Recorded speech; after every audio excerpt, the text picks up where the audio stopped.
करीब 1 साल पहले मैंने इस पाउडर के बारे में पढ़ा जिसे आप गंदे पानी में ऐसे मिला सकते हैं और इसे अच्छी तरह हिलाने के 5 मिनट बाद सारी गंदगी पीने लायक शुद्ध और स्वच्छ पानी से अलग हो गई है।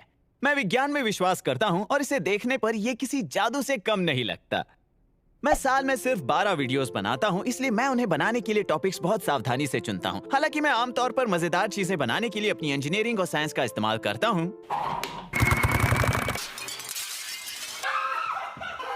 लेकिन साल में एक बार मैं ये बताने की कोशिश करता हूँ कि यही इंजीनियरिंग और साइंस का इस्तेमाल वास्तव में दुनिया को बेहतर बनाने के लिए भी किया जा रहा है। उदाहरण के लिए पिछले साल मैं स्टैनफोर्ड के मिनू प्रकाश से मिला था, जो इस बात से बहुत निराश था कि मलेरिया के डायग्नोसिस के लिए माइक्रोस्कोप और सेंट्रीफ्यूज की कीमत हजारों डॉलर थी और वो बिजली पर चलते थे। इसलिए उसने एक पेपर का माइक्रोस्कोप और सेंट्रीफ्यूज बनाया जिसकी कीमत 68 सेंट्स है और जो मलेरिया का डायग्नोसिस कर सकता है, वो भी बिना किसी बिजली के। तो आज हम जानेंगे कि इसका आविष्कार कैसे हुआ, ये कैसे काम करता है और ये भी कि ये दुनिया भर के लोगों की मदद कैसे करेगा। लेकिन पहले मैं आपको यकीन दिलाना चाहता हूँ कि ये किसी तरह का छल नहीं है। इसलिए मैंने अपने घर के पास के सबसे खराब पानी को ढूंढा और फिर कुछ जांबाज फील्ड साइंटिस्ट से मिला।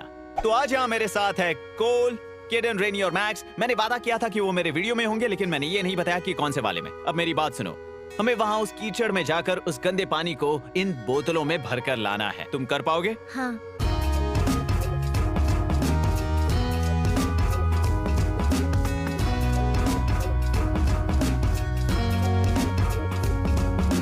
तुम्हें लगता है ये पानी पीने लायक है? नहीं। अगर मैं इसे पी लूं तो बदले में क्या मिलेगा? $20। $20? ओके, हम इस वाले को ऐसे ही छोड़ देते हैं, लेकिन हम इसमें कुछ मिलाएंगे और फिर दोनों की आपस में तुलना करेंगे, ठीक है? तो मैं यहाँ पर थोड़ा सा पाउडर लूंगा, इसके अंदर डालूंगा, तुम्हें दिख रहा है ना? और इसे 5 मिनट तक लगातार एक एक करके हिलाते रहेंगे, ठीक है?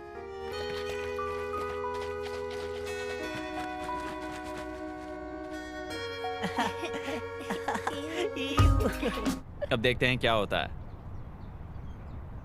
ये पहले से अच्छा लग रहा है। हाँ, अच्छा लग रहा है। ये पानी तो साफ होते जा रहा है।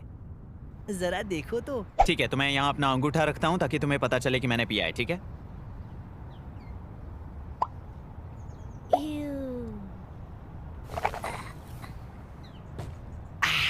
इसे कहते हैं कमाल का रिफ्रेशिंग H2O। ऑलराइट, तो मेरे $20 कहाँ हैं, रेनी? मॉम। वैसे अगर आप इस वीडियो को देख रहे हो तो आपके पास जरूर पीने के पानी का अनलिमिटेड सप्लाई होगा किसी नल के जरिए, और क्योंकि हमें ये आसानी से मिला है, हम भूल जाते हैं कि हमारे लिए पानी कितना मायने रखता है। आप खाने के बिना 3 हफ्ते रह लोगे, लेकिन पानी के बिना सिर्फ कुछ ही दिन। और सिर्फ हम ही नहीं, चाहे पौधे हों या चींटियां या बैक्टीरिया, प्रकृति में जो भी पाया जाता है उसे जीने के लिए पानी की आवश्यकता है ना? ये कमाल की बात कि पानी के बिना जिंदगी नामुमकिन है। इसी वजह से जब नासा हमारे ग्रह के बाहर जीवन की तलाश पर निकलते हैं तो वो सबसे पहले पानी को ढूंढने की कोशिश करते हैं। इस सब के बावजूद मुझे बड़े दुख के साथ ये कहना पड़ रहा है कि दुनिया में करीब 1 अरब लोगों के पास पीने के लिए साफ पानी नहीं है। आज जितने लोग कंटेमिनेटेड पानी पीने की वजह से मरते हैं, उतने HIV या एड्स और मलेरिया से भी नहीं मरते। और यही वजह है कि इस पैकेट के अंदर का पाउडर इतना महत्वपूर्ण है। इसका आविष्कार फिलिप सूटर ने किया था। वो प्रॉक्टर एंड गैम्बल में एक लॉन्ड्री साइंटिस्ट हैं जो कपड़े धोने के पानी से गंदगी को अलग करने का तरीका निकालने की कोशिश कर रहे थे। और मैं आपको ये बता दूं कि इस वीडियो को किसी भी कंपनी ने स्पॉन्सर नहीं किया है। मुझे बस लगता है कि वो जो कर रहे हैं वो कमाल का है और उन्हें क्रेडिट मिलना चाहिए। मैं फिलिप से संपर्क करने में कामयाब रहा और उन्होंने मुझे इसका राज बताया। यहाँ 3 प्रोसेसेस हैं। पहला कोएगुलेशन, और फिर उस प्रोसेस के बाद आता है फ्लोक्यूएशन, और सबसे आखिर में आता है डिसइंफेक्शन। अब इस तरह साफ पानी से शुरू करते हैं, लेकिन अब ये गंदा हो गया क्योंकि यहाँ बहुत सारी गंदगी, पैरासाइट्स और बैक्टीरिया आ गए। तो आप इस पाउडर को इसमें डालते हैं और जैसा कि फिल ने समझाया, पहले पाउडर का कोएगुलेंट हिस्सा काम करेगा। ये बेसिकली सीड क्रिस्टल्स हैं जो पॉजिटिवली चार्ज्ड होते हैं, और क्योंकि पानी के अंदर की गंदगी नेगेटिवली चार्ज्ड है, सीड क्रिस्टल्स गंदगी को चुंबक की तरह खींचते हैं और ये तब तक बढ़ते हैं जब तक वो साइज में करीब 1 मिलीमीटर के न हो जाएं। अब पाउडर का अगला भाग फ्लोक्यूलेंट एक्टिवेट होता है, जो एक पॉलीमर है जिसके बारे में आप ऐसा समझ लो कि इसके लंबे लंबे हाथ हैं जो सभी छोटे गंदगी के गुच्छों से लिपट जाते हैं, और अब वो गुच्छे करीब 1 सेंटीमीटर जितने बड़े हो जाते हैं, और ये टुकड़े अब इतने बड़े हो गए हैं कि उनकी डेंसिटी पानी के मुकाबले बढ़ गई, जिसके कारण वो नीचे डूब जाते हैं। और आखिर में क्लोरीन रिलीज होता है और ये उन छोटे छोटे वायरसेस और बैक्टीरिया में 99.99999% मारने का काम करता है, जो गंदगी के साथ ना लिपट कर पानी में ही रह जाते हैं और नीचे नहीं गिरते, और फिर आपके पास ऊपर पीने का सुरक्षित पानी बचता है। और ये मशहूर होने के लिए कोई पब्लिसिटी स्टंट नहीं है। 2004 से 90 से अधिक देशों में लाखों लोगों ने इन पैकेट्स का इस्तेमाल किया है और उन्होंने ऐसा करके हजारों लोगों की जान बचाई है। इनफैक्ट उन्होंने इतना पानी साफ किया है कि वो एक स्विमिंग पूल भर सकते हैं जो कि 5 फीट गहरा और 15 फीट चौड़ा होता है और जिसकी लंबाई यूनाइटेड स्टेट्स के एक सिरे से दूसरे सिरे तक जाने के लिए काफी हो, वो भी 13 बार। इन पैकेट्स को बनाने के लिए बस कुछ ही सेंट्स लगते हैं जिसे वो नुकसान में बेचते हैं और ऐसा करना सही भी लगता है। लेकिन इससे एक सवाल उठता है, क्या इंसानियत की खातिर मदद करने के अलावा कोई ऐसा कारण है जिससे गरीब देशों की मदद करके अमीर देशों का भी फायदा होगा? और इसका जवाब जानने के लिए मैं टेक्नोलॉजी क्षेत्र में किसी ऐसे व्यक्ति से मिलना चाहता हूं जिन्हें इस प्रकार की चीजों का अनुभव हो, और वो कोई और नहीं बल्कि हमारे जाने पहचाने बिल गेट्स हैं। लेकिन उनसे मिलने सिएटल जाने से पहले मुझे बहुत रिसर्च करनी पड़ी।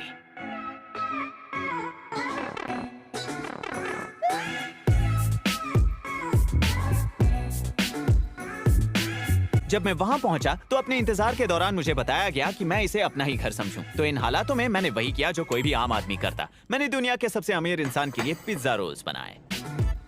हाय बिल, मिलकर अच्छा लगा। हाँ, और मुझे भी। उन्होंने मुझे आपके किचन में खुला छोड़ दिया, इसलिए मेहमान होने के खातिर मैंने आपके लिए कुछ पिज्जा रोल्स बनाए हैं। ओह वाह, एक ट्राई करता हूँ। आमतौर पर ये नहीं खाता। ये तो काफी गर्म है। हाँ, ये बीच में लावा की तरह है। अच्छा है। ओ, आपको सच में अच्छा लगा? बिल्कुल, थोड़ा हाँ। क्रंची है। और ये क्या है? ये है प्लान बी, क्योंकि मैं उम्मीद नहीं कर रहा था कि आपको ये रोल्स पसंद आएंगे। डिक्स बर्गर्स। बहुत बढ़िया। मुझे पता है ये आपके फेवरेट ये हैं। सियाटल में बहुत मशहूर है। सच कहूँ तो ये मुझे रेडिट पर उनकी एक तस्वीर देखने पर पता चला। वो उनका हैमबर्गर खरीदने के लिए खुद लाइन में खड़े थे जो कि $2 का था। मैंने आपसे झूठ कहा, इसमें कोई डिक्स बर्गर्स नहीं है। ओके, लेकिन मैं कुछ पीने के लिए लाया हूँ। ये दिखने में कुछ ज्यादा काला नहीं है? तो मैंने पाउडर निकाला और इसके काम करने का तरीका समझाया और फिर बॉटल्स को हिलाने के बाद उन्हें साइड में रखा और कुछ मिनटों तक इंतजार किया। लगता है इसके ऊपर का हाँ, ये पानी साफ धीरे हो रहा धीरे है। साफ हो रहा है। अच्छा, लेकिन तो, फिर भी मैं पिज्जा रोल्स को खाना ज्यादा पसंद करूंगा। हमें डेवलपिंग कंट्रीज की परवाह क्यों करनी चाहिए? क्योंकि अमीर देश गरीब देशों की मदद करने में जितने रिसोर्सेस लगाते हैं वो बहुत कम है। ये उनके बजट के 1% से भी कम है। उनकी मदद करना हमारा एक तरह से फर्ज बनता है। आप प्रत्येक जीवन के लिए $1000 से भी कम दे रहे हैं। अगर आप किसी देश के विकास में मदद करें तो इंडोनेशिया, वियतनाम, भारत जैसे देश इतने सफल हो जाते हैं कि वे खुद को संभाल पाते हैं और उन्हें मदद की जरूरत नहीं पड़ती। वो आत्मनिर्भर है। अच्छा, अब इसे देखिए। मुझे विश्वास नहीं होता कि इस चीज की कमाल का है ना? छोटी सी मात्रा, किसी जादू की तरह। और मैं उनके इस बात से सहमत हूँ कि किसी इंसान को मछली देने से बेहतर है उसे मछली पकड़ना सिखाना। लेकिन फिर किसी ऐसे इंसान का क्या जो सिर्फ खुद के बारे में सोचता है और जो कहता है कि मुझे परवाह नहीं कि ये गरीब देश में मछली है या नहीं, मुझे इन सब से क्या लेना देना। मैंने पूछा कि वो किसी ऐसे इंसान से क्या कहेंगे। इसके फायदे बहुत है अगर आप निस्वार्थ रूप से उनकी मदद ना करना चाहो तो भी। इसमें कोई नुकसान नहीं है। तो फिर उन्होंने मुझे 2 कारण बताए कि हमें डेवलपिंग कंट्रीज की मदद क्यों करनी चाहिए, वो भी अपने खुद के फायदे के लिए। पहला, हमारी अपनी सुरक्षा के लिए।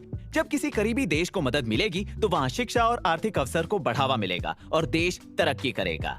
इस सब से वहाँ के लोग हताश भी नहीं होंगे, जो कि अक्सर मारामारी और आतंकवाद के पीछे का कारण बनता है।